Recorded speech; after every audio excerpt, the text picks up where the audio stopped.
وتعالى يخلي التجمع بتاعكم ده تجمع في الله وبالله ومن أجل الله سبحانه وتعالى، وربنا سبحانه وتعالى يخلي الملائكة تحف المكان ده. وأنا حاسس فعلا إن الملائكة بتحف المكان ده، لأن إحنا هنا جايين لله سبحانه وتعالى نصل الرحم كما أمر بذلك سيدنا النبي صلى الله عليه وسلم، ومن قبل سيدنا النبي ربنا سبحانه وتعالى.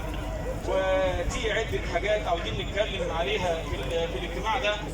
أنا مش عاوز أطول يعني في الكلام، فهسيب المجال لأكثر من حد يعني، ومش هنطول كتير عليكم علشان نخش في الفقرات، لأن الراجل بتاع الفرقة بيستعجلنا وما كانش عاوز يدينا المايك الراجل بصراحة يعني.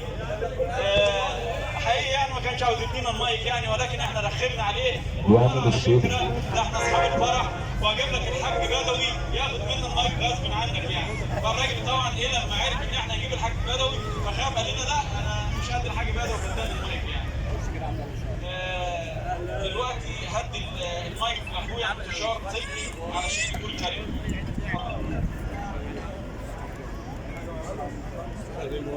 خلاص يا جماعه عملنا عقد صلح مع المهندس الصوت شعبان، وقال خلاص خدوا المايك وعيشوا بحالكم.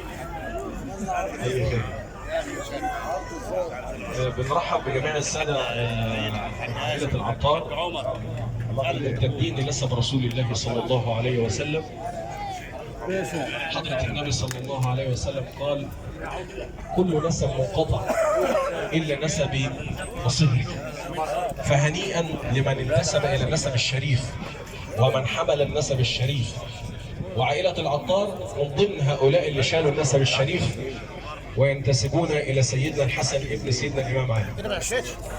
وكنا في أحد الاجتماعات كنا بنتكلم على إنشاء مؤسسة باسم مؤسسة العطار، والمؤسسة دي هتفيد الناس كلها اللي موجودين في العيلة، سواء اللي هم موجودين دلوقتي أو اللي هم هينضموا، أو سواء الجيل الثالث أو الرابع أو الخامس للأسرة. المؤسسة هي تنموية، تمام، ويشترط فيها ان هي يكون لها مقر. وطبعا اقترحوا ان المقر دوت ممكن